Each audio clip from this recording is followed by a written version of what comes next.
Hello everyone. I've spent 10 hours learning Rust as a bit of a side project, no particular reason other than a bit of a new challenge. And I'm gonna give you what 10 hours of learning is in about 10 minutes. So if you're looking to learn Rust, hopefully it will help you out as well. All right, let's get going. Rust has a really good book that I'd recommend to anyone getting started.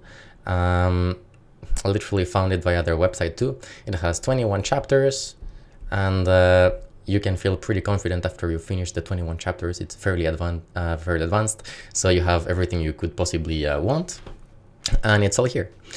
In the 10 hours, I managed to finish the first 6 chapters. I just went over it nice and slowly and in a controllable fashion. I'm just gonna go over that with you right now. Cargo is the package manager for Rust, and it makes a cargo.log file as well with all the exact versions of all the libraries that you're using and the libraries of the libraries that you're using, so that any programmer that comes in with your cargo.log file and your code can just install the dependencies via cargo again, and then you just run the code and off you go. This starts with the guessing game, and I'll just go over the guessing game with you just to show you like a quick overview of how everything looks like. So don't worry too much, just a bit of an overview. So imports at the top, and it imports this way. So if you want to fetch an import from a library, you just go 2 dots. Everything ends with a semicolon, because why not? And this is how you import stuff. All right, so function main is where your program starts executing. And you can see the Rust compiler and the VS code extensions just telling me that the function ends, which is pretty handy. The way the guessing game works is you can print this way, but you produce a secret number first, just with the random library, and then we get an input from the user, which we call guess. Something a bit strange that you'll see is it's a mutable variable. So anything that's not mute is immutable in Rust. So everything's immutable by default. You can mutate it if you put mute in front. Otherwise you cannot, and the compiler will tell you that. And this just means that you get a reference. So you can, in this case, we get a reference to the mutable number guess. Right, we'll go over that in a bit. But eventually we can take a guess from the standard library and IO and standard in methods to read and get the guess output, and then we can parse it, and then Rust is very, very type specific. So we need to make sure that we have the exact type of variable that we want to have so that you can make operations on. So in this case, what we're doing is we're catching anything other than a number. The only thing that's okay here is a number, and it's a non-signed 32, which we'll go over that in a bit. And this is going to be our guess, and we use the match statement to match, and if anything is lesser than, then we print it's less than. If it's greater than, we print it's greater than, and if it's equal, you just win. All right, so I just wanted to show you that very, very, very quickly, because it's just like a quick overview of all. And this is your structure, so you get your cargo file, with your dependencies and your cargo log with like automatically generated with all the exact versions. So you can you just build your file and produces the executable, and then you may cargo run, and then so here I'm printing the secret number in advance just so it's easy. So if I put anything less, so 40, it's gonna say it gets small. 60, I'm guessing too high. If I guess 68, then I win. This program does not yet, oh, it does terminate. Yes, it does, because of the break. But if I input something that's not a number, like hello, it will ask me to input a number. So you can see in this statement. All right, so this is what a Rust and a program looks like in general. Now let's dive a little bit more into the little book. Something important to note, well, just basics wise, there are, so again, anything's mutable only when you tell it. I'd like to show you the variable types, which are not here. They're here though. So there's like scalar types, and that's like the primitive types. We're more used to call them primitive types, but here there are scalar types. And they're any type of, like, you get integers, you get floating point, you get Boolean, and you get char. So your integers can be from 8 to 1 to 8-bit, and they can be signed or unsigned, signed with the I in front and unsigned with the U. You get arch, which just means architecture. So if you're running a 32-bit processor, it will give you 32-bit, and if you're running 64, then you get 64-bit. Right, and the unsigned numbers are using 2's complement as well, standard. You get floating points as well. The default of a floating point is 62. You can also define 32-bit if you so desire to. And the default for ints is unsigned 32. It's unsigned 32. So so you can, with all these variable types, you can do all the typical numeric operations, such as addition, subtraction, remainder, division. And the char types, just well, booleans are just like booleans, just typical, nothing out of the ordinary. Chars are also just chars. They can do more than the normal ASCII. So you can have Chinese, Japanese, emojis, anything you want within a char. And then you get compound types. So you get like what they call a tuple, which is just like some collection of you declare it as a collection of data types, and then you just enter the types afterwards. You cannot modify that. It's just like a tuple. That's it. You might be able to mutate it, but I need to check if you can add numbers to it after you've declared it, or if it's just static, like 3, and that's it.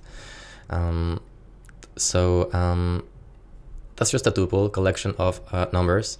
You can also get, well, you can deconstruct them as well, and you can get them like x of 0, x of 1, x of 2, very typical. You can also get an array. So for array, it's just the same as usual, just array. And you can also declare which types you want, but with an array, you cannot have multiple types like in a tuple. In an array, you just have one type, and that is what you have. And you can access elements in the array as per usual. Then, I don't think any of this was very much, well, not too relevant. Functions is nice as well. So you just declare your functions with fn and then name, and then you can, well, in this case, call other functions from other functions, just like in any other programming language. So what's nice about Rust functions, or what's characteristic of them, again, is that you need to declare what type of data you're getting into your function. So no playing around with types where you can, something like JavaScript, where you can just put anything you want wherever you want. This just helps you make sure that you know what's coming into a function. Then I think that's pretty much it. Then yeah, there's something very important that's called statements and expressions. So a statement is anytime you assign anything to anything. So like this, for example, would be a statement, let y equal 6.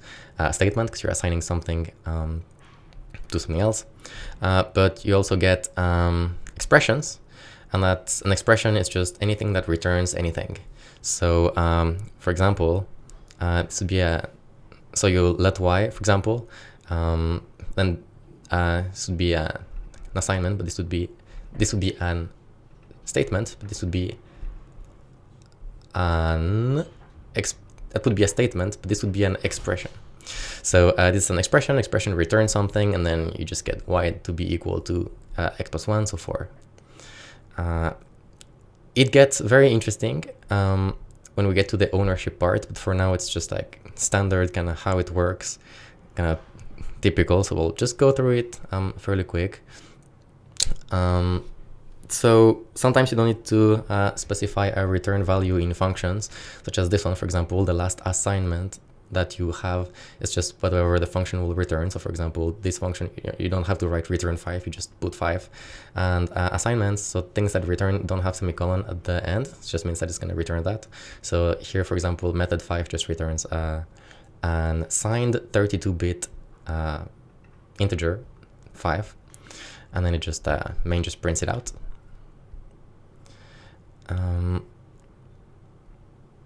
And that's about that for this section. Yeah, that's about that for this section. So for functions, just declare which type, like the variables are that the function is taking in, and then you can return. You also define the return type. So in this case, you return a signed 32-bit integer for +1. Comments, as per usual, you just go // and that's your comment anywhere you like. And there's for control flow, there's if else. This is literally as per usual. So if else, I'll just show you the last one. I'll just show you the last one for the if.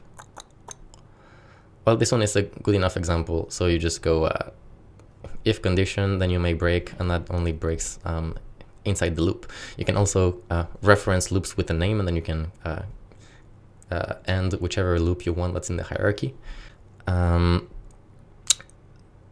So that's about it. Yeah, you can. I mean, you can loop. That was the ifs. If else. I didn't get to show you the if else, but it's very, very straightforward. Yeah. So if else, typical. And then we're just gonna return value from loops. It's all done. And then there's like a while loop at the end.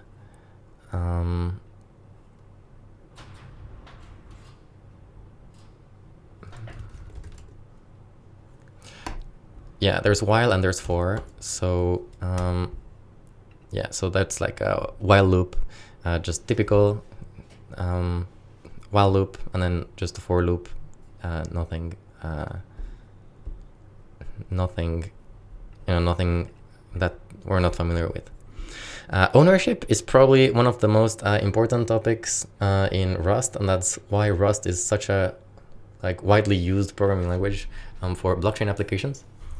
For example, it gives you such a tight control over memory. Literally every single variable almost every single variable apart from variable strings or something, but most variables, you decide how much memory you have beforehand, and that's the amount of memory that you will get.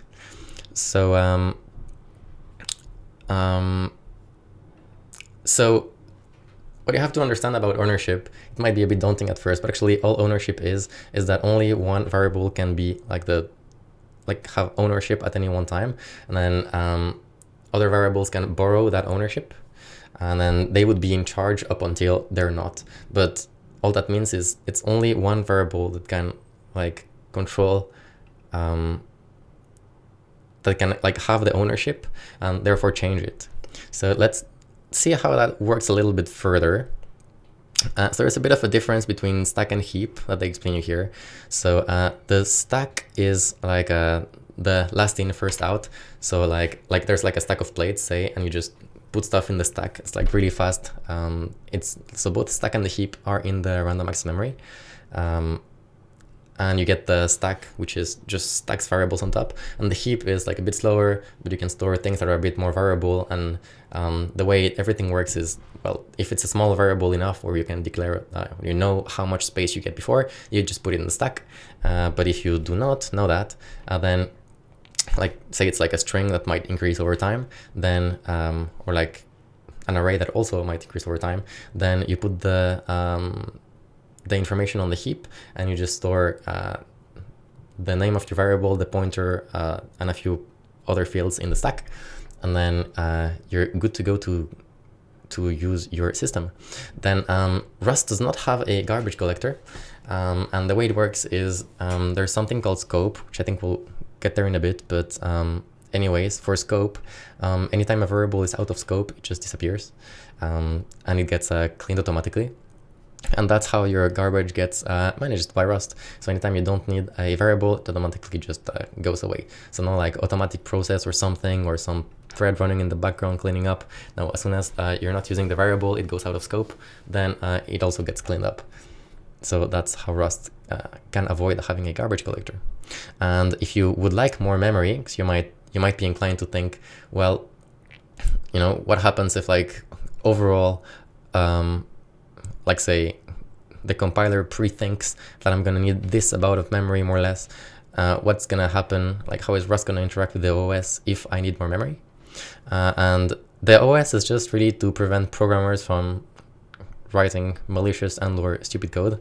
So I think the operating system is gonna manage that automatically. It's like these old Windows programs that we used to have that didn't manage memory like too well, and they just use all the processing power, and they made not only the program itself crash, but also sometimes your computer. Well, this is like that issue, and then these days programs are a bit better, computers are a bit better.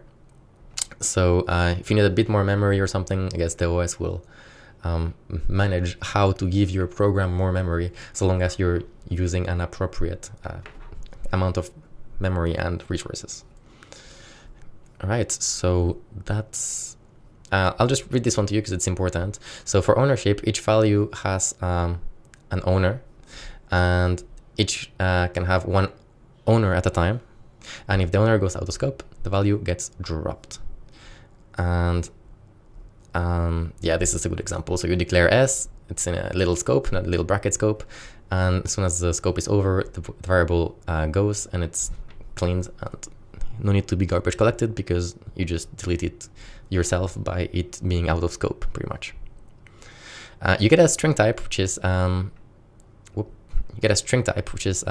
variable, this one, and well, that you can mutate to whatever you want if you so decide so with the mute operator. And so for that, you just grab from string main object, and you go from like you put your string, and then there's standard methods you can use on string. This is not so important, not anything that we've not explained to anyways.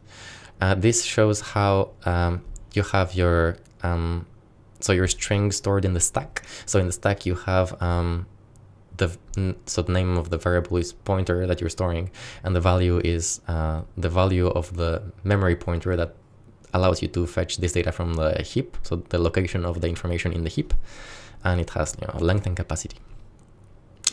Then if you were to copy the data, if you were to like make S2 from S1, then this is what would end up happening. You'd have two variables with the same pointer going to the data in the heap. That's to preserve some memory, unless you specify a copy, and then you can make a copy, which is here. So you can also copy the data. And when you make an assignment, such as, for example, you declare S1 to be a string, and then you say S1 is going to be equal to S2, this is actually a move. So it's not like other programming languages where you can just take the value. This one is like a full move. So because only one, it's actually, yeah, if you run this, you'll say, and you try to print S1, you'll find out that you cannot do that because S1 was borrowed by S2. So S2 is now the owner, you can say, and S2 has like full control. And what happens is that when we do that, S1 just completely gets deleted from memory because it now gets assigned or moved to S2, and then the data is inside here.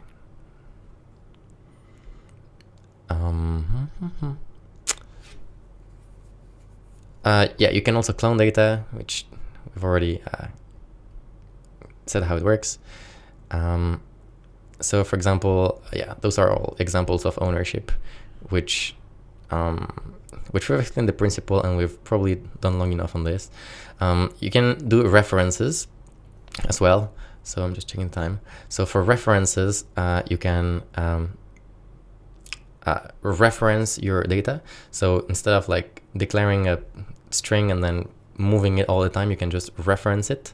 And so for example, you can have your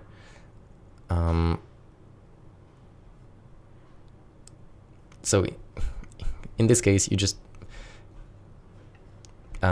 S is a, so you get a function that's calculate length, which takes a variable S of type string reference. So it doesn't take a string, it takes in a string reference. And that's why when it takes a reference and the string goes out of scope, then the reference dies because it's out of scope.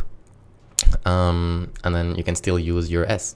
So here, if you like, we're gonna pass S1 and not the reference to the function, then S1 would be moved. And then whenever it goes out of scope, then it just gets deleted, and that's it. So that's why the way you program in Rust, anytime you wanna keep your variables but just pass them to a function, you just pass the reference so you can keep using S1 later.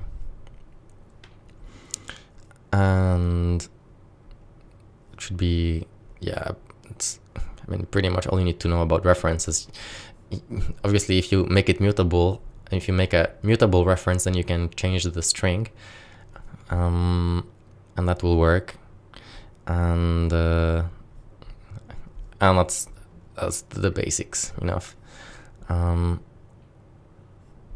For slices, that's very quick, and you can reference data by slices. So instead of referencing to the whole thing, you can just reference to a portion via slices, and I'll just skip through the end because it's the most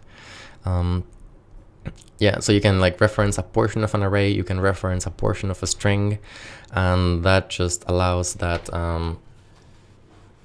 and Rust does not allow any dangling pointers, which is not here, but pretty much in other languages you might like create a reference to a variable, like get the space in memory that it needs, like have a reference to that, but then maybe the variable gets deleted or something, and then you still have access to that memory space, which is like very dangerous, because if it was a username, like say you freed up like say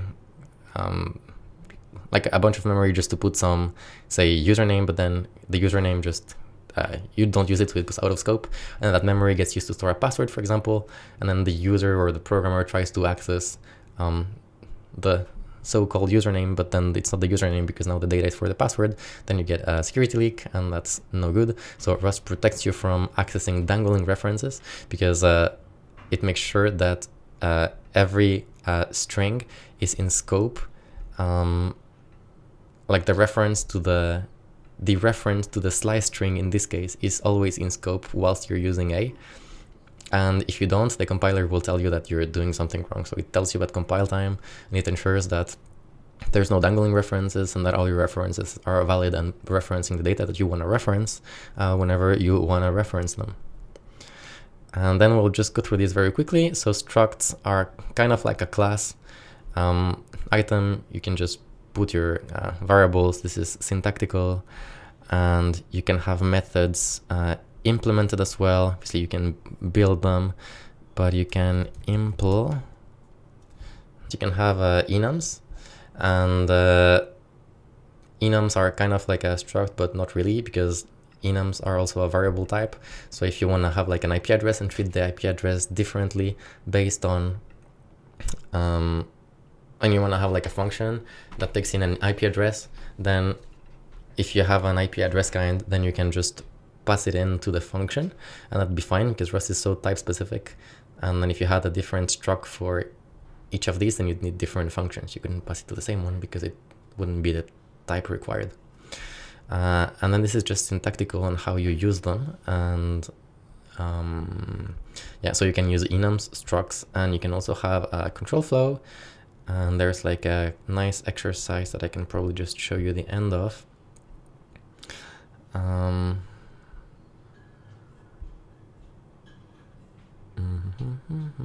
So none and some, no null in Rust, by the way. There's no null. You get like option at times, which you can check. If it's none, then you do something, or if it's something, then you can do something else. But there's no like no null in Rust. They force you to handle that case, and obviously you can arrange to not do it. If you can not hack it, but you can choose to do something like dump, but that's up to you. But if you don't handle it well, then your program will just crash. So it just forces you that all your code is a null safe, which is quite nice. This is not what I wanted to gonna show you, but it's just very simple syntactical stuff.